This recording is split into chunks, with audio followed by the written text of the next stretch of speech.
Nosso Clube do Bereano começou, mais uma semana estamos aqui, mais um encontro. Esse é o clube do livro mais legal do mundo que existe, né? As meninas aqui concordam, que é muito rico em conhecimento. E o melhor de tudo, que nós temos o Espírito Santo, que nós temos aqui muita coisa boa e muita da palavra de Deus também. Então, para começar, nosso clube, eu gostaria de fazer uma oração. Senhor Deus, muito obrigada, Pai, por mais uma semana estarmos aqui, aprendendo mais da Tua Palavra, estudando, Senhor Deus, sobre a nossa mente, sobre como crescer, Senhor Deus, intelectualmente, mentalmente, espiritualmente. Que o Senhor esteja nos fortalecendo e arando a terra do nosso coração para receber essas sementes, que elas frutifiquem, que elas possam brotar, Senhor Deus, de tudo que o Senhor trouxer para nós. Que tudo aqui seja falado venha do Senhor. Que o Senhor esteja aqui entre nós e que o Teu Espírito Santo seja bem-vindo no nosso meio e convença os nossos corações, a nossa mente, sobre as verdades que o Senhor vai trazer. Em nome de Jesus, amém. Amém? Vamos lá? Vou começar a compartilhar aqui os slides que eu preparei. Confesso para vocês que esse capítulo 13, o 14 também, mas o 13 principalmente, ele mexe muito comigo. Mexeu, assim, pessoalmente comigo, em vários aspectos pessoais. Eu espero que também dê uma chacoalhada aí em vocês. E depois eu gostaria de ouvir de vocês o que vocês estão achando sobre isso, se já vivenciaram algo parecido, se isso acontece aí com vocês. Para começar, antes de tudo, antes de trazer todo o conteúdo desses dois capítulos, eu queria fazer um exercício com vocês. Eu fiz ontem no meu grupo de mentoria de mulheres e foi poderosíssimo. Eu fiz para encerrar e hoje eu vou fazer para começar, para a gente já começar bem, sabendo quem nós somos, né? Declarando coisas do Senhor para a nossa vida, para a nossa mente. Então, eu vou convidar vocês, mesmo com o microfone fechado, ou quem está assistindo a gravação aí, a abrir a boca e falar em voz alta todas essas declarações aqui junto comigo, tá bom? Pode ser com o microfone fechado, não tem problema, a gente só peço que vocês falem junto comigo, para que vocês ouçam o que vocês estão falando sobre vocês mesmos, tá? Como tem duas meninas aqui, eu vou falar no feminino, mas se vocês forem meninos e estiverem assistindo a gravação, falem aí no masculino, tá bom? Então, vamos junto? Eu sou amada, escolhida, perdoada, filha de Deus, livre, curada, valiosa, sábia, santificada, redimida. Eu sou fortalecida, eu sou herdeira de Deus, luz do mundo, justificada, guardada por Deus, nova criatura, mais que vencedora, templo do Espírito Santo, embaixadora de Cristo e plenamente capaz. Que vocês possam repetir isso quantas vezes vocês precisarem. Em momentos que vocês estiverem se sentindo mal, estiverem se sentindo para baixo, deprimido, alguns momentos aí que algumas pessoas trazem, né? Críticas e julgamentos, tentando rebaixar a gente mesmo. E quando vocês se sentirem mal, declare tudo isso. São aí somente 20, né? Tem muito mais coisas que a palavra de Deus fala sobre a nossa verdadeira identidade em Cristo, e que isso sempre esteja gravado no seu coração, que vocês, que legal, Cris, que bom que você gostou, que vocês sempre estejam com isso na mente, para nunca esquecer. Então, sempre que você fala, eu não sou muito boa, nunca fale isso, que isso nunca saia mais da sua boca. A partir de hoje, a gente vai fazer esse combinado. Nunca mais você vai falar nada negativo ao seu respeito. Nem pensar e nem falar. Tudo que você for pensar, você vai falar, peraí, será que é isso que Deus pensa sobre mim? Será que foi para isso que Deus me fez? Né? É isso que Deus pensa ao meu respeito? É isso que a Bíblia fala sobre mim? Então, eu deixei todas as referências bíblicas aí na frente de cada uma, para vocês abrirem a Bíblia e lerem. É curtinho, tem 20 versículos só, coisinha boba, para você abrir, e é bom até para você ir decorando aí os livros da Bíblia, os locais, Então leiam e falem, principalmente sobre o que Deus tem para vocês, né? Então, eu sou amado, eu sou amada. Saiba que vocês são amadas e amados de Deus e de Jesus. Se vocês ouvirem coisas diferentes disso, só rejeitem, porque Deus ama vocês mesmo.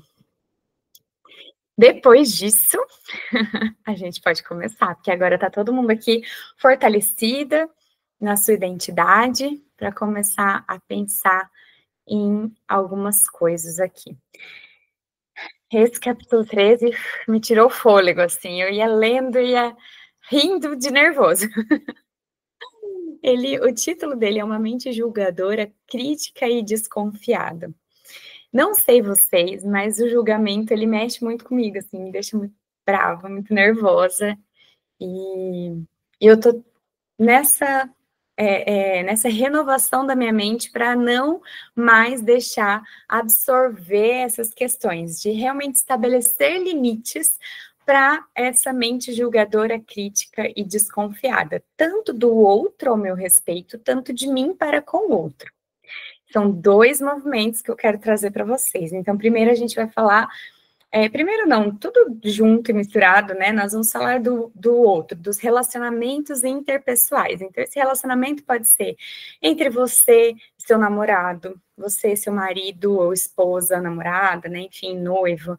Ou também de você com os seus irmãos, com a sua mãe, com seus filhos, com o seu chefe, com seus colegas de trabalho, com seus amigos mais próximos, aqueles não tão próximos. Todo tipo de relacionamento, isso aqui leva para a sua vida, porque vai fazer a grande diferença, pode ter certeza. Lá em Mateus 7,1 fala assim, não julgueis para que não sejais julgados. Por quê? O julgamento, geralmente, ele nasce da nossa visão limitada das pessoas, das situações. Quando nós julgamos, a gente cria barreiras nos relacionamentos. E a gente assume um papel que não nos pertence, né? E ele gera condenação. Sabe o juiz? O juiz julga, certo? Ele tá lá para fazer um julgamento. Ele não chega e olha para a cara da pessoa simplesmente e fala assim: você, pelo que eu vejo aqui, o que eu acho, a minha opinião é que você deveria ir preso.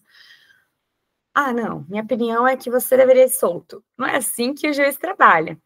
O juiz, ele vai averiguar todos os fatos, ele vai questionar, ele vai ouvir a defesa, ele vai ouvir a acusação, ele vai pedir conselho para outras pessoas, né? Tem a banca do júri ali, então tudo vai ser levado em consideração. É assim que o juiz, dentro de um julgamento, trabalha. Muitas vezes nós queremos ser juízes de situações, mas nós não queremos ouvir nem o lado da acusação, nem o lado da defesa, nem o júri, nem ninguém. A gente quer ouvir aqui, fonte, vozes da minha cabeça. Eu acho, eu penso, é isso, é minha opinião, pronto, acabou. E tá aí o julgamento, toma, é teu, né? Julguei você aí, se vira com isso, né? Segura a bomba. E não é bem assim, né? As pessoas então trazem um olhar sobre a nossa vida, algumas vezes, de julgamento, dentro da visão limitada. Às vezes ela não conhece a gente, não conhece a nossa realidade, e ela quer ali trazer a opinião dela, né? Não ouviu você, não quer te ouvir, não se interessa pela sua vida, mesmo assim ela quer trazer um julgamento sobre você. E muitas vezes nós fazemos isso com as outras pessoas também. Então a gente vai pensar por esses 2 lados, a parte que nos dói e a parte que nós fazemos doer. Quantas vezes a gente olha para o outro e fala, você é isso, você é aquilo, você, né, acusa, então gera condenação, condena o outro, aponta o dedo e traz tudo aquilo dentro da sua visão limitada, né? E a gente cria barreira no relacionamento, ao invés da gente aprofundar. Então a nossa ideia diante do julgamento muitas vezes é querer que o outro mude para que eu me sinta melhor, para que eu me aproxime dessa pessoa. Não faz o menor sentido, né? E a gente acaba criando barreiras, a gente não se aproxima do outro, o julgamento ele só afasta, né? Então, e esse papel não nos pertence, nós não somos juízes de ninguém, a Bíblia mesmo fala que o único juiz é Deus, é Ele que julga. Eu vou ir passando os slides, se vocês quiserem ir comentando, pode ir falando, tá? Porque tem bastante coisa aqui, eu queria falar sobre tudo. Aí eu trouxe aqui um trechinho do livro, na página 123, que fala assim: muitos tormentos vêm à vida das pessoas por causa de atitudes de julgamento, de crítica e de desconfiança. Multidões de relacionamentos são destruídos por esses inimigos, uma vez que a mente é o campo de batalha. Então, o julgamento, ele parte daqui, do nosso pensamento, do que eu penso, da minha opinião, do que surgiu na minha cabeça. E aí vem sobre mim o quê? Tormento, né? Então, esse julgamento, essa crítica, essa desconfiança causa tormento para mim. Quando eu julgo, quando eu me coloco nesse papel, eu fico atormentada. Então, será que é isso que a gente quer trazer para a nossa vida? Será que tá bacana mesmo a gente ficar julgando, criticando o outro e ficando desconfiado, né? E os relacionamentos, eles realmente são destruídos diante desse tipo de comportamento. E ele começa aqui, a gente vai falar bastante sobre isso daqui para frente. Definição de julgamento. Antes de trazer tudo isso para vocês, eu fiz uma pesquisa grande, assim, eu refleti, pensei muito sobre isso, e até pensei, né, semana passada a gente não conseguiu se reunir, porque eu tive algumas questões familiares, e eu fiquei tão chateada, porque eu gosto de daqui, eu gosto de passar esse conteúdo para vocês, esse conhecimento, dividir, aprender junto com vocês. Eu senti falta de participar, de abrir o clube semana passada. E eu entendi por quê. Que o inimigo ele está trabalhando o tempo todo. E Deus tinha algumas coisas ainda para trabalhar dentro de mim. E aí eu pesquisei bastante sobre definições, sobre conceitos. O que é julgamento? O que é crítica? Porque são muitos vieses, né? São muitas faces. Então, a gente pode pensar no julgamento, né, do juiz, a gente pode pensar no julgamento, a gente pode pensar na crítica, que muitos falam, é só uma crítica construtiva, né? A hora que eu pesquisei, definição de crítica, veio uma coisa nada a ver, veio assim, crítica de filme, crítica de, sabe? Então, tem essa palavra, ela é utilizada em vários momentos ali, né? E a gente vai falar sobre o julgamento e a crítica e a desconfiança na relação interpessoal. Então, é aí que a gente vai fechar. E eu pesquisei bastante, fui a fundo nessa definição. E eu trouxe aqui, esse aqui que fez mais sentido, né? É o ato, a definição de julgamento. É o ato de avaliar, rotular ou formar uma opinião sobre alguém, com base em nossas próprias percepções, crenças e experiências. Muitas vezes ele ocorre sem um conhecimento completo da situação ou da pessoa, levando a interpretações subjetivas e, em alguns casos, injustas. Olha isso, que forte, que forte. Então, a gente avalia, a gente rotula, a gente forma opinião sobre a outra pessoa com base no quê? Em mim. Gente, não faz uma... Olha como é injusto. Eu não gostaria que uma pessoa me avaliasse com base no que ela acredita, com base no que ela pensa, com base nas experiências dela. Não, eu quero ser ouvida. Eu tenho uma, né? Eu tenho as minhas. Então, se você vai falar de mim, você tem que entender sobre mim. Você não pode falar com base no que você acredita, né? E a gente, às vezes, fala sem entender direito a situação. Vou contar uma situação engraçada que aconteceu ontem de manhã. Ontem de manhã? Perdão. Hoje. Foi hoje, gente. Hoje de manhã aconteceu uma situação muito estranha. Eu cometi um erro, eu saí para um lugar que não poderia sair. E as pessoas ficaram, nossa, você não pode ir por aí e tal. Só que eu estava tão atrapalhada e atrasada, e eu estava olhando assim o celular, procurando o Uber. E eu falei, meu Deus, o Uber vai me cancelar, preciso achar o Uber e tal. E as pessoas ali, nossa, moça, mas você é isso e aquilo. E gerou uma maior confusão. Depois vieram me contar que as pessoas avaliaram a situação assim. Certeza que foi briga de casal. Certeza que foi coisa entre marido e mulher. Gente, eu nem marido tenho. Nem as pessoas criaram uma situação na cabeça delas e colocaram aquilo como verdade e saíram espalhando. E tem um monte de gente acreditando que a minha situação ali, do meu erro que eu cometi, foi uma briga de casal. Da onde tirar essa ideia, eu não faço a menor ideia. Então, assim, algumas pessoas olham para nós, para os nossos erros e criam uma história, com base na história delas, crença delas, não sei, né? E saem por aí falando, né? Interpretações totalmente subjetivas, muitas vezes injustas. Então, a gente tem que tomar bastante cuidado em não cometer esse tipo, não julgar e nem permitir que as pessoas nos julguem. Tá fazendo sentido até aqui, gente? Vai me falando aí que vocês acham? E aí eu trouxe também as características desse julgamento. Que ele é subjetivo, a gente falou que ele é baseado na visão nos valores de quem julga e não necessariamente na realidade, pouquíssimas vezes vai ser baseado na realidade. Ele é redutivo, ele define a pessoa por uma situação específica, por um comportamento específico e não, né, e ignora toda a complexidade da situação. Ele é limitador, ele pode impedir o crescimento e a compreensão, porque fixa uma imagem imutável sobre alguém. Então, eu acredito que você não sei, vamos colocar lá, que adjetivo aí, me ajudem a pensar num adjetivo.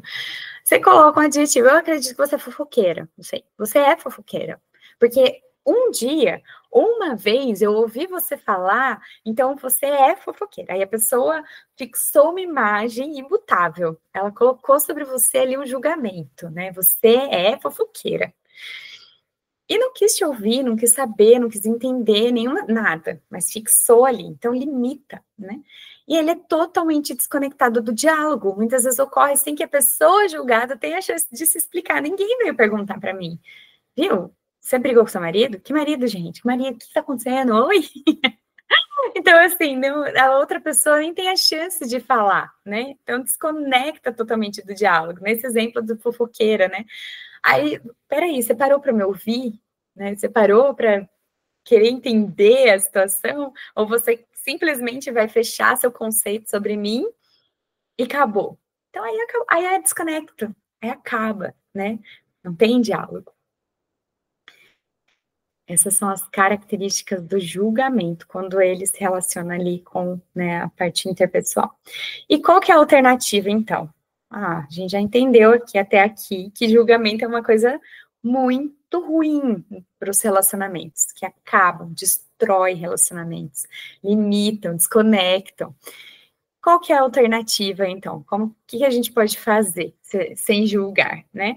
Então, primeiro, a gente vai praticar o discernimento com empatia, né? Em vez da gente julgar, busca compreender, perguntar, questionar, né? O que essa pessoa pode estar vivendo para agir assim? Primeiro pergunta para você mesmo, depois você estabelece um diálogo, pergunta diretamente e com respeito, né, para essa pessoa, evitando, assim, as conclusões erradas, precipitadas. Foca na própria transformação. Então, será que eu estou fazendo, né? Por que eu estou vendo isso? Por que eu estou julgando dessa forma? Então, olha primeiro para si. Muitas pessoas, ao julgar os outros, ignoram as suas próprias falhas, né? Aí fala aqui em Mateus 7. Vamos ler, Mateus? Não vamos perder a oportunidade de ler a palavra, não. Mateus 7, 3, 5. Vamos lá. Aqui em Mateus 7, 3, 5 diz assim. Gente, cadê o 5 aqui? Hipócrita. Começou bem de boinha, né? Hipócrita. Primeiro, livre-se do tronco em seu olho. Então você verá o suficiente para tirar o cisco do olho do seu amigo.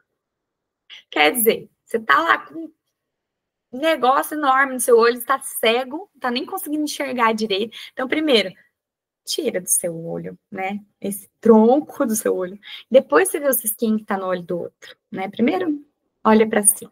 E, por último, aqui, como alternativa, não fecha só nessas, mas eu trouxe aqui só, né, apenas essas. Interceder em vez de criticar. Então, se a gente percebeu algo de errado, vamos orar para essa pessoa, principalmente se está distante da conversa, né, de você realmente conseguir ir lá questionar e, né, praticar essa empatia pessoalmente, ora, né, e não usa a oração como fofoca. levar lá para a igreja e falar: gente do céu, deixa eu contar uma coisa para vocês orarem comigo. E aí sai falando da vida dos outros, né? Isso não é pedido de oração, isso não é interceder, isso é fofoca. Então não sai falando, ora sozinho, ora no seu quarto. Se você está preocupado com essa pessoa, com, né, os erros que ela está cometendo ou com alguma situação, ora, né? E pede discernimento. Confia que Deus vai trabalhar na vida dela. Tem coisas que só Deus consegue resolver. Você, por mais boa vontade que você tenha, tem coisas que você não vai conseguir resolver. Então, entrega nas mãos de Deus e vai. E agora a gente começa a falar sobre a crítica. Então, a gente falou sobre julgamento, agora a gente vai falar um pouquinho sobre crítica. Crítica e julgamento são coisas parecidas, mas tem algumas diferenças ali, a gente vai trabalhar nelas. A crítica, ela parte de uma perspectiva pessoal, de novo. E raramente promove crescimento genuíno. Então, você não vai conseguir crescer criticando ninguém, e ninguém vai crescer sendo criticado. Nem com a tal crítica construtiva, que, na minha opinião, não existe. Quem recebe a crítica geralmente se sente atacado e não inspirado a mudar. Mesmo que na sua visão essa crítica seja totalmente construtiva. Ah, eu vou falar para ela mudar, né? Para ela melhorar. Então eu vou levar essa criticazinha para ela aqui, construtiva, para ela construir. Ninguém constrói nada com crítica. Vamos combinar, vamos ser sinceros aqui. Ninguém constrói nada com crítica. As pessoas, quando recebem críticas, elas se sentem atacadas. Quando a gente se sente atacada, a nossa primeira reação é se defender. Tá? E não inspirar a mudar. Você chega, me ataca, eu falo, nossa, agora me deu uma vontade de mudar. Comigo não acontece, com vocês acontece isso? Comigo não. Então, a gente vai atacar a pessoa, vai jogar ali uma crítica nela, a pessoa vai fazer assim, ou vai devolver em outra coisa. Ah, quem é você para estar falando de mim? Né? Você também tem isso, aquilo, aquilo, aquilo. Você é isso, aquilo, aquilo. Então, vai gerar mais confusão do que resolver o que você quer resolver. E aí eu trago um questionamentozinho aí, muros ou pontes? O que você quer nesse relacionamento? Qualquer um que seja. Você quer construir um muro entre você e outra pessoa ou uma ponte que conecta? Suas palavras, elas têm sido um fardo para quem ouve ou uma fonte de cura? Vamos começar a refletir, porque a palavra ela vem da onde? A gente já vem trabalhando aí nos outros 5 encontros sobre a conexão entre o que a gente pensa, o que a gente fala e o que a gente age, né? Esse ciclo. Então, as palavras, elas primeiro passam aqui pelo nosso pensamento, pelo campo de batalha da mente. Então, a gente pensa aqui e fala, né? A Bíblia fala também no versículo de a boca fala que o coração está cheio, né? O coração dos pensamentos, aquilo que você está pensando, aquilo que você está vivendo, aquilo que você fala. E a Bíblia também fala que você pensa aquilo que o homem pensa e assim ele é, né? Aquilo que você pensa, você é. Então, tá tudo conectado. Se você falou, é porque seu coração tá cheio, e seu coração é quem você é. E quem você é, o que você pensa. Então, tá tudo conectado. Então, se as palavras saíram da sua boca, é porque você é aquilo que você falou. O que você tem lançado? O que tem saído da sua boca? Fica aí o questionamento. Vim trazer umas bombas, mas não sou eu. Vou tocar tudo na conta da Joyce Meyer, gente. Eu também tô aprendendo muito com ela. Tá sendo muito bom. Tá fazendo sentido até agora, gente? Manda um joinha aí, manda alguma coisa no chat, só para saber o que vocês estão pensando sobre tudo isso que foi passado. Vamos conversando. E sobre esse impacto negativo? A crítica, ela é um comentário sobre algo que consideramos inadequado ou insuficiente. Então, a gente não traz uma crítica ali sobre alguma coisa que você gostou, que você achou certo, que você achou o máximo. Você vai criticar aquilo que você não gostou, para você é inadequado, para você não está suficiente, né? E mesmo quando a gente tem a maior das boas intenções em trazer aquela crítica, ela não constrói. Ela apenas expõe uma falha a partir da nossa perspectiva pessoal. De novo, então você vai expor a falha do outro de acordo com o que você próprio acredita. Ou o contrário, a pessoa vem e expõe a sua falha de acordo com o que ela acredita, né? Eu coloquei essa imagenzinha aí, para mim fez muito sentido. É um quebra-cabeça, aí a pessoa vem e tirou uma pecinha e ali a pecinha está escrita embaixo, erro, erro, erro, erro. Então, caramba, né? A pessoa destampou o negócio ali, aqui, ó. O que você está errando? Tá vendo? E traz um apontamento, os dedos aqui na sua cara, né? E essa crítica, ela parte de um julgamento pessoal sobre o que é certo ou errado. O que é certo ou errado? Tem coisa que é certo para mim, não pode não ser para você. Tem coisa que é errado para mim, pode não ser para você. E mesmo que aqui contém a verdade, a Bíblia contém a verdade. E isso é certo para mim. Tem pessoas no mundo que não acreditam na palavra, que não acreditam em Deus. E isso aqui para ela não passa de um livro de conto de fada, um livro qualquer, como qualquer outro ali da minha estante. Tem pessoas e pessoas, então isso é certo para mim e para algumas pessoas não. Pode gerar resistência em vez de mudança. Eu tiraria esse pode. Mas, né, vamos deixar ele aí. Mas assim, pela minha experiência pessoal de vida nesses meus 38 anos, quase 39, ele gera resistência ao invés de mudança. Nunca vi gerar uma mudança genuína, assim, a partir de uma crítica. Você pode até mudar, né? Pode gerar uma mudança, mas a que preço, né? A um preço de uma desconexão, de um desconforto ali, de uma coisa ruim, né? A gente não quer isso nos nossos relacionamentos. Depende do que você quer para o seu relacionamento. Tudo bem você se desconectar e outra pessoa ficar magoada, chateada, e você não agir com empatia nenhuma. Beleza, continue criticando, e a outra pessoa, tem pessoas que aceitam, porque são mais passivas. Pessoas mais passivas vão aceitar uma crítica com maior facilidade, pode até gerar uma mudança. Mas, com certeza, esse relacionamento não se aproxima do que eu acredito ser saudável.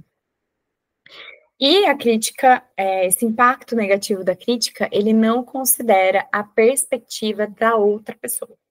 Só é do meu ponto de vista. A minha crítica é do meu ponto de vista, eu não considero a sua perspectiva, né? Então, eu tô te criticando, mas eu não quero saber o que você pensa.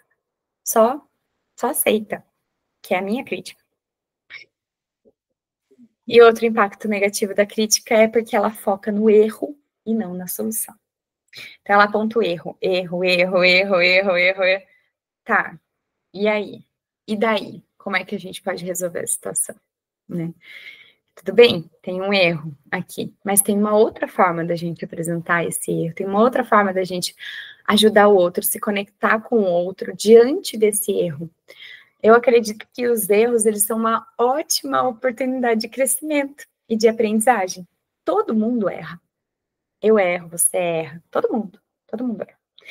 E o erro, ele não é o fim do mundo. Ele é uma última oportunidade para a gente aprender. Vamos pegar esse erro, vamos aprender com ele, vamos fazer diferente da próxima vez, vamos focar na nossa responsabilidade diante desse erro, e não na culpa, e não na crítica, porque a crítica, ela vai gerar culpa, e não responsabilidade. Ela vai gerar defesa, e não uma mudança genuína, pelo menos não de modo saudável, né? O que eu estou trazendo aqui é uma outra visão, uma visão de um relacionamento profundo, saudável, leve, de conexão real e baseada na palavra de Deus. E opinião, gente, vamos falar sobre opinião? Tem um mosquitinho já voando aqui. As pessoas, aí na página 123, a Joyce traz essa frase que eu fiquei, meu Deus, que forte, né? As pessoas não gostam de estar perto de alguém que precisa dar uma opinião sobre tudo. Ai, toda pessoa quer falar, toda pessoa acha, toda pessoa acredita, toda pessoa, sabe? Não é chato? Você tá ali falando, às vezes ela quer dar sua opinião. Ah, eu acho que... Ninguém te perguntou o que você acha. Calma, para, sabe? Pesado, é ruim, né? Você tá ali contando um negócio. Ah, mas se eu fosse você... Para começar, não é. Então, não tá dando certo essa conversa aqui, né?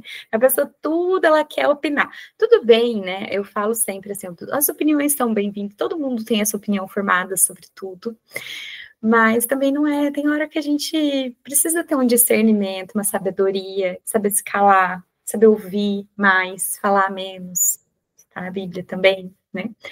E aí umas dicasinhas, né, para vocês. Se a opinião não foi solicitada, guarda para você. Ninguém perguntou. Se não nos pediram opinião, talvez melhor seja ouvir. Nunca, e é assim, aí, vamos parar aí. Então, Cris, eu quero opinar sobre sua vida.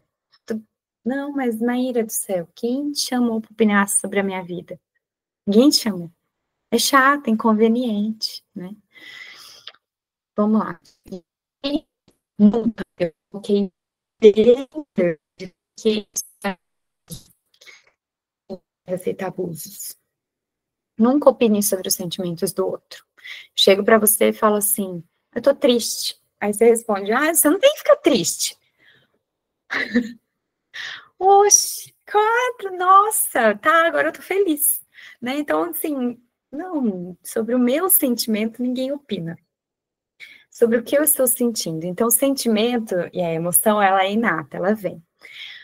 E aí vai de nós sabermos lidar com essa emoção. Como que eu vou agir diante da emoção? Então, a emoção veio, ela é inata. Todo mundo sente raiva, todo mundo fica triste, todo mundo fica frustrado. Isso é universal. Não tem ninguém na face da Terra que viveu aqui, pisou aqui nessa Terra, que nunca ficou triste, que nunca sentiu raiva. Jesus, ele nunca pecou.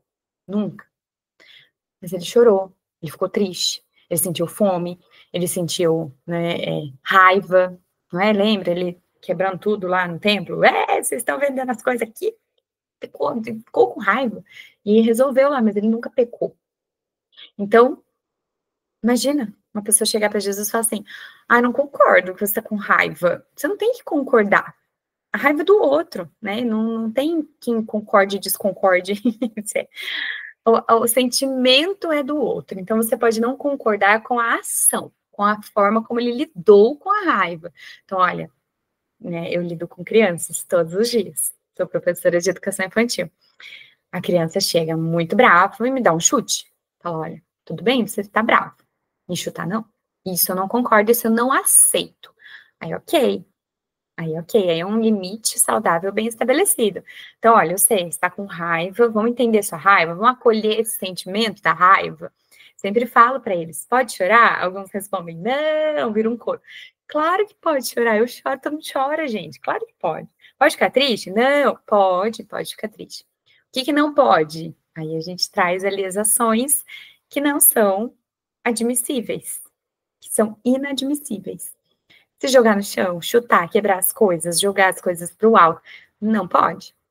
Então, não dá para a gente opinar sobre o sentimento, mas trazer ali um feedback, né, sobre como a pessoa agiu, principalmente se te machucou, ok? Se você não tem conhecimento sobre o assunto, sua opinião está baseada em achismos. Então, eu quero opinar sobre o desmatamento. Você já leu sobre? Tá sabendo direitinho o que tá acontecendo lá? Não, mas eu não concordo, desconcordo, porque eu acho que... Então, aí você acha, vamos lá, vamos dar estudada. Eu acho que a educação do Brasil tá... Beleza, você já estudou sobre a educação do Brasil?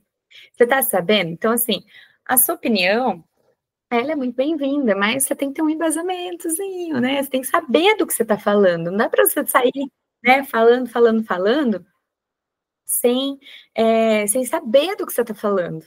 Então, primeira coisa, procure entender sobre aquela questão que você quer opinar. Para começar, né? Quero dar minha opinião. Tá, você está sabendo o que você está falando? Não, eu sei um pouco. Então, você opina um pouco, só sobre aquele pouco que você sabe, né? Então, eu falo, eu não concordo com tal situação. Mas você já parou para pensar por outro lado, por outro viés? Nossa, sobre isso eu não tinha parado para pensar. Então, né, seja humildade nessas questões. Então, eu não sei sobre isso de uma forma mais completa. Então, seja humilde, porque você está falando ali muito de achismo, do que você acha, sobre aquilo que você acha, aquilo que você não sabe, né? Então, pensar e ter discernimento, ser um pouquinho mais conveniente quando você for dar a sua opinião. E ali em Provérbios 18:2 fala assim, a Bíblia tem tudo, né, gente? É muito legal. Vocês já pegaram para ler a Bíblia inteira? Leiam. Eu desafio vocês e, assim, incentivo, encorajo. Leiam a Bíblia. É muito bom. É muito bom. Vocês vão aprender muito, vocês vão dar risada, vocês vão ficar chocados, vocês vão chorar. É assim, é um livro completo. Em Provérbios 18:2 diz assim: o tolo não tem prazer no entendimento, mas sim em expor a sua opinião. Tudo, né? Eu acho que eu não preciso falar mais nada. Então, o tolo tá ali, não quero saber, não quero entender, mas eu só quero falar. Falar a minha opinião, fonte voz da minha cabeça. A Bíblia já diz aí quem é tolo e quem tem discernimento. Agora vamos para outro assunto. Confiança e desconfiança. Bebe uma água. Para começar, eu ouvi um passado distante assim: maldito homem que confia no homem, citando a Bíblia. Mas citando a Bíblia de uma forma desconectada com a própria Bíblia. Então tá falando assim: eu não vou confiar em você, porque maldito homem que confia no homem. Ah, tá. E se a gente tem um relacionamento? Você vai viver o relacionamento inteiro desconfiando de mim, pensando que toda hora eu vou te trair, eu vou te enganar, eu vou mentir para você, tô fazendo uma coisa errada, porque a Bíblia diz maldito o homem que confia no homem. Eu parei para pensar e também ler bastante sobre esse conceito de confiança, né? Por que a Bíblia fala maldito o homem que confia no homem, né? Aqui a gente fala assim: sempre coloque a sua confiança completa no Senhor. Então, a única pessoa que nunca vai te decepcionar, que nunca vai mentir para você, que sempre vai estar ao seu lado e falando a verdade, né? E pode te salvar e realmente pode te ajudar, é Deus. Ponto. Então, a nossa confiança completa, onde a gente tem que colocar a nossa vida, onde a gente tem que depositar a nossa confiança, é no Senhor. Isso é bíblico, ponto, não tem discussão. Para quem acredita na Bíblia, acabou. Assim fazendo, a gente abre a porta para o Espírito Santo, deixar saber quando a gente está cruzando a linha do equilíbrio. Então, o ideal é a gente manter o equilíbrio. E aí, colocando a nossa confiança no Senhor, a gente sabe que quem está cuidando da gente é o Espírito Santo e a gente se mantém equilibrado. Olha que maravilha. Então, como funciona aí? Essas duas coisas, né? A confiança nas pessoas e a confiança em Deus. A confiança nas pessoas, quando a gente tem um relacionamento de amizade, ou até no trabalho, em algumas questões, porque você recebe, algumas pessoas recebem algumas senhas. A pessoa que passou essa senha para você tem que confiar em você, né, para passar essa senha. Então, tem ali cargos de confiança em alguns trabalhos, né? Olha, isso é um cargo de confiança. Então, esse tipo de confiança é baseado na experiência e no caráter da pessoa. Ninguém ganha um cargo de confiança do nada. Ele é baseado na experiência e no caráter da pessoa. Ela é construída com o tempo, coerência e verdade. Sempre falo para Alice: olha, eu confio em você. Você está falando a verdade? Porque se um dia eu descobrir que você mentiu para a mamãe, a confiança se quebra. E para reconstruir e restaurar, é possível, né? Pode ser quebrada, pode ser restaurada, mas com arrependimento, mudança genuína. E a confiança, ela se quebra muito mais rápido do que se constrói. Para a gente reconstruir uma confiança quebrada, a gente vai ter que batalhar bastante para reconquistar essa confiança, porque, olha, você mentiu aqui para mim. Você me decepcionou nesse ponto. E agora? Em Deus, Deus nunca vai mentir, Deus nunca vai nos decepcionar. Então, a confiança em Deus é absoluta. Deus não mente e nem falha. E é independente de qualquer circunstância. Eu tô na pior, eu confio em Deus, eu tô na melhor, eu confio em Deus. Ponto. E a confiança em Deus nos guia para confiar nas pessoas certas também. Então, se você confia em Deus, você fala: Deus, me mostra que essa pessoa realmente é digna de confiança. Ela tá mentindo para mim?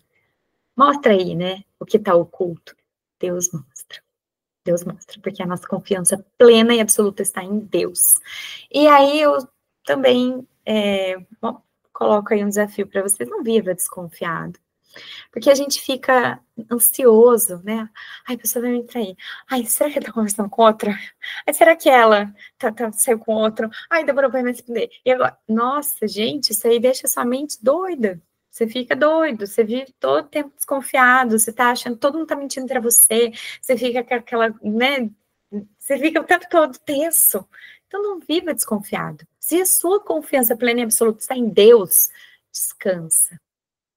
Se a outra pessoa te trair, mentir para você, ou, né, quebrar a confiança que você depositou ali, é com ela, não é com você. E as coisas aparecem. Então, você não precisa. A preocupação não vai impedir a pessoa de quebrar essa confiança. Pensa nisso para não viver uma vida desconfiada. Então, não é porque você é desconfiado que ninguém nunca vai mentir para você. Não faz o menor sentido pensar assim, né? Ah, porque eu me preocupo, ele não vai mentir. Ah, porque eu fico vigiando, não vai mentir. Vai. Quem quer mentir, mente. Quem quer trair, trai. Quem quer decepcionar, decepciona. Quem quer frustrar, frustra. E então, a melhor coisa para fazer é o quê? Confiar em Deus. E depositar ali a confiança nas pessoas certas, quebrou a confiança, vai com calma, né? Não vai se entregando de bandeja, mas também não fica tenso, sempre buscando o equilíbrio. O Espírito Santo vai ajudar vocês a manter esse equilíbrio. Mente passiva. E agora a gente entra, esqueci de colocar aí no slide, mas a gente entra já no capítulo 14. Vamos falar sobre a passividade. O que é passividade? Vamos já de conceito. Eu gosto disso, vocês perceberam, né? Eu gosto dos conceitos. Inatividade, ausência de sentimento, ausência de desejo, apatia geral, indiferença e preguiça. Essas palavras eu tirei do próprio livro da Joyce Meyer, que ela trouxe ali, falando sobre a passividade, ela trouxe esses conceitos, eu achei bem coerente. E é isso. Então, eu tô passivo demais, eu tô indiferente, está sendo passivo, tô com preguiça, está sendo passivo, né? E na página 139 ela traz assim: o diabo sabe que a inatividade, o insucesso para exercitar a vontade significará a completa derrota do crente. Então, se você está inativo, você não vai ter sucesso para fazer a vontade de Deus. E isso vai te derrotar. Então, vamos se mexer, né? Eu aprendi isso, por isso que eu tô aqui fazendo esse clube bereano com vocês aqui, esse clube do livro, porque eu entendi isso. Eu estava sendo passiva, eu estava sendo indiferente, eu estava tendo preguiça de começar. E aí eu estava sendo derrotada, né? O inimigo estava vencendo ali na minha vida nessa área dos meus projetos que estavam parados, né? Isso falou bastante no meu coração também. E aí, sobre a passividade ainda, a gente fala sobre espaço vazio. Espaço vazio é um lugar. E aí, na página 140, já se traz assim: o lugar que damos a Satanás é frequentemente um espaço vazio. Uma mente vazia e passiva pode facilmente ser cheia com todos os tipos de pensamentos errados. E ela traz, gente, vale a pena, leiam esse, quem não leu, lê. É pouquinho, são poucas páginas, a leitura é fácil, rapidinho você lê. Lê que vale a pena, que ela traz vários exemplos, ela traz exemplo da vida dela, e é bem legal você entender bem sobre essa situação. Então, quando a gente está com uma mente vazia, na passividade, só esperando as coisas acontecerem, eu coloquei ali, deixa eu voltar aqui, eu coloquei um barquinho à deriva, barco sem remo, barco. É como se você deixasse somente passiva, é isso. Deixa lá, a onda vem, leva para cá, a onda vem, leva para lá, leva para onde quiser, e você vai. Então, assim, é um espaço vazio, e aí o inimigo vai trabalhando na sua vida. E aí, na página 141, ela traz assim, eu achei interessante trazer esses grifos aí, né? Um relacionamento pode ser destruído por palavras irrefletidas. Então, eu posso falar coisas para as outras pessoas que vão machucar, né? Sem refletir, sem pensar direito, eu falo, e isso acaba destruindo o meu relacionamento. Mas o relacionamento também pode ser destruído pela omissão de palavras bondosas, de apreciação, que deveriam ter sido ditas, mas nunca foram. Então, o que você tem deixado de falar para as outras pessoas? Coisas boas, coisas de apreciação. Teve uma vez que, quando me falaram isso, falei, nossa, eu vou começar a testar e falar para as pessoas. E eu fui comprar um sorvete no shopping, assim. E a moça atendente era maravilhosa, assim. Ela me atendeu toda animada e com um sorrisão. E, ai, nossa, que legal, esse sorvete é muito bom mesmo. Eu vou pegar aqui para você. Não, eu vou caprichar no seu. Ela me atendeu como ninguém tinha me atendido antes, assim. Eu fiquei, gente, aí, muito simpática, muito proativa ali, sempre com um sorriso no rosto. Eu olhei para ela e falei, moça, você é uma excelente vendedora. Você, assim, alegrou meu dia me dando esse sorvete. Que coisa boa, assim. Você é muito fofa, você é muito maravilhosa mesmo. Estou super feliz de ter sido atendida por você. Gente, o olho dela marejou. Sabe, eu lembro, assim, o meu mareja também. Porque olha que coisa simples, de graça, né? Custa R$ 0 a gente falar uma coisa boa para a pessoa. E eu tenho certeza que isso alegrou o dia dela. E foi uma coisa genuína, uma coisa verdadeira que eu falei ali para ela. Não ganhei nada com isso, não ganhei outro sorvete. Não ganhei desconto nenhum, infelizmente. Mas eu não falei para isso também, né? Então, custa R$ 0, né? E às vezes uma omissão de palavras dentro de um relacionamento pode causar a destruição dele também. Então, duas coisas aí para a gente pensar. Para a gente não ser passivo. Fale, né? Fale. Faça o que precisa ser feito. Algumas coisas na vida a gente não quer fazer. Eu falei hoje numa reunião que eu tive com uma mãe, né?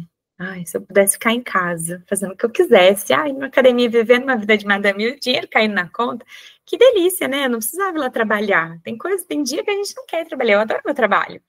Eu amo, né, o que eu faço, mas tem dia que a gente não quer, vamos ser sinceros, né? Tem dia que a gente fala assim, ai, queria ficar em casa. Né? Hoje choveu, tava uma chuva na hora que eu saí de casa. Falei, meu Deus, que delícia deitar no sofá, ver o Netflix, fazer uma pipoquinha bem quentinha, assim. Que gostoso. Mas tem coisa que a gente precisa fazer. Eu preciso ir trabalhar. E vamos fazer, né? E quanto mais tempo a gente fica sem fazer, menos a gente quer fazer. Então, vamos supor que eu tenho a opção, né? Não de trabalhar, infelizmente eu não tenho, mas vamos pensar na questão de exercício físico. Quanto menos eu faço, menos eu quero fazer. Né? Mais tempo eu fico sem fazer exercício físico, menos né, mais preguiça eu tenho. Então, outros exemplos aí, alimentação saudável, os projetos que a gente vive procrastinando, né? Vive deixando para depois. Quantos projetos, quantas coisas a gente deixa para depois, né? E quanto menos você se dedicar a isso, menos você vai querer fazer. Mas tomar decisão é muito fácil. Só colocar em prática é mais difícil. Mas quanto você mais fizer, mais fácil vai ficando. Então, para eu começar esse clube aqui, eu tomei a decisão, eu vou fazer. Aí eu demorei uns 3 anos para colocar em prática, porque foi muito difícil. Muito difícil eu falar, não, eu vou tomar coragem para botar minha cara na câmera aqui, gravar e deixar lá no YouTube. Mas, assim, quanto mais eu faço, mais fácil vai ficando, mais gostoso, mais eu me animo, falo, nossa, que legal, eu quero fazer quinta que vem de novo. Agora eu quero abrir um outro. Nossa, já estou pensando no próximo livro. Então, faz o que precisa ser feito. Quanto mais você fizer, melhor vai ficando, mais fácil vai ficando, pode acreditar. E aqui, deixa eu ver, a Luma chegou. Muitas pessoas querem mudar o seu comportamento, mas não a sua maneira de pensar. Então, vamos lá. Tem coisas que a gente quer melhorar, né? Falar, eu queria, sei lá, mudar meu comportamento, eu queria ter menos preguiça para fazer exercício. Mas eu não penso, eu não mudo aqui dentro da minha cabeça, né? A minha maneira de pensar fica travando o meu comportamento, a minha mudança de comportamento. Porque eu penso assim, ai, difícil, ai, chato, ai, eu odeio academia. Ai, fazer exercício cansa, né? Ai, tô cansada. Ai, não. Ai, vai doer. Nossa, fazer aqueles exercícios, depois no outro dia a gente não consegue nem sentar direito, porque dói tudo. E aí você começa a pensar, e aí você não muda seu comportamento. Você continua lá, inativo, passivo, né? Não gera ali o desejo, porque você não mudou a sua maneira de pensar. E aí eu quero ler com vocês Mateus 5, 27 e 28. Diz assim, ó. Vocês ouviram o que foi dito, não cometa adultério. Eu, porém, Jesus, lhes digo que quem olhar para uma mulher com cobiça já cometeu adultério com ela em seu coração. Por que eu trouxe isso? Para falar para vocês que começa aqui. Então fala assim, eu não traí meu marido, não traí, mas eu pensei que, nossa, seria legal, aquela pessoa é bacana, né? Eu me senti atraído por aquele cara. Você já atraiu. Começou na sua mente. A ação já foi feita. Ela começou na sua mente. Pode ser que você não colocou ela em prática. Você não chegou nem a se aproximar da pessoa. Mas aqui, Jesus está falando, ó, só de você olhar com um pensamento de cobiça, pensando, desejando que está aqui, você já pecou. Então, a gente tem que trabalhar aqui. Você fala, eu não fiz, mas pensou. Tá errado já. A gente tem que sempre trabalhar, e eu trago de novo, e mais uma vez, Romanos 12:2. Viva aí pela renovação da sua mente, transformando-se pela renovação da sua mente, porque é aqui que começa tudo. E para encerrar, decida. Decida qual caminho, né? No outro a gente terminou assim também por 2 caminhos. Então aí tem 2 plaquinhas, né? Problema e solução. Qual é o problema aqui, né? Procrastinar, ser omisso, preguiçoso, não quero, né? Esse é um caminho que você pode escolher. Às vezes a gente escolhe ele. E outro caminho, que é a solução. Agir, se mover, ser prestativo, né? E tudo que provém dessa lista aí, né? E essa decisão começa aqui na sua mente, de novo, né? Aí eu trago esse pensamento. Não esqueça que existem coisas que você não controla. O que a gente não controla? As atitudes e as escolhas do outro, não tem como, não seria maravilhoso se a gente pudesse mudar todo mundo, né, para o nosso jeito de pensar, para o nosso jeitinho, ia ser maravilhoso, assim, eu acredito nisso, então eu vou mudar todo mundo, o pensamento de todo mundo, não tem como, né, eu quero que o outro faça tal coisa, aí você vai lá e obriga ele, não tem como, né, então o que o outro acredita e as escolhas, as atitudes do outro, é do outro, então isso você não controla. Descansa aí, porque não tem o que fazer. E o que você controla? As suas atitudes e as suas escolhas. Então, você pode decidir, você pode escolher por você. Então, eu decido impor limites para que as pessoas não me julguem, e eu decido não julgar. Você decide que a outra pessoa te julga ou não? Te critica ou não? Não. Você não decide isso, você não controla. Mas você controla suas ações diante disso. E eu posso comunicar de uma forma não crítica. Como que é essa comunicação não crítica? Você fala sobre você e não sobre o outro. Isso que você fez me machucou. Então não é, olha, você faz tudo errado, olha aí o que você fez, o que você falou. Não, olha, não gosto que falem assim comigo. Não gosto que me tratem dessa maneira. Eu gostaria de ser acolhida, eu gostaria de ser compreendida, gostaria de ser ouvida. Você pode me ouvir mais? Eu preciso disso, é minha necessidade. Eu estou me sentindo frustrado por talvez não ser ouvida. Isso fala sobre você. E aí você comunica. Isso não é uma crítica. Isso é o que você sente, o que você precisa. E aí vai do outro aceitar, entender ou não. E aí vai de você aceitar o que o outro tem para oferecer ou não. Entendeu onde que está o controle da situação? É muito bom isso, né? Não melhora os relacionamentos? Pode ser que melhore, pode ser que não. O que pode ser que melhore, né? Como eu trago sempre para vocês aqui, tudo coopera para o bem daqueles que amam a Deus. Pode ser que diante de tudo isso as pessoas se afastem de você. Já aconteceu comigo, as pessoas se afastaram de mim. Maíra, e agora? Não melhorou o relacionamento? Melhorou. O meu comigo mesmo, o meu com Deus. Então, muitas vezes os relacionamentos estão afadados à desconexão, ao afastamento, porque justamente por causa disso aqui que eu trouxe. Você não controla o que o outro decide, o que o outro escolhe. O outro pode escolher ir embora, ou pode escolher ficar e aceitar seus limites, aceitar até onde você aceitar os seus sentimentos, aceitar te acolher e te tratar da maneira como você gostaria de ser tratado. Então, aí vai de você escolher, tudo é uma escolha, e você escolhe, você decide a partir dos seus limites estabelecidos. E aí eu gostaria que vocês lembrassem do exercício que a gente fez lá, diante da sua identidade. Quem você é? que você decide, o que você escolhe, o que você quer? Diante daqueles 20 adjetivos que a gente trouxe sobre quem você é, o que você aceita, o que você escolhe? Para se pensar. E até o próximo encontro, pessoal. Eu vou parar a gravação e a apresentação para a gente bater um papo só entre a gente aqui. Quem não entrou ao vivo vai perder o papo. Vou parar a gravação então, gente. Espera aí.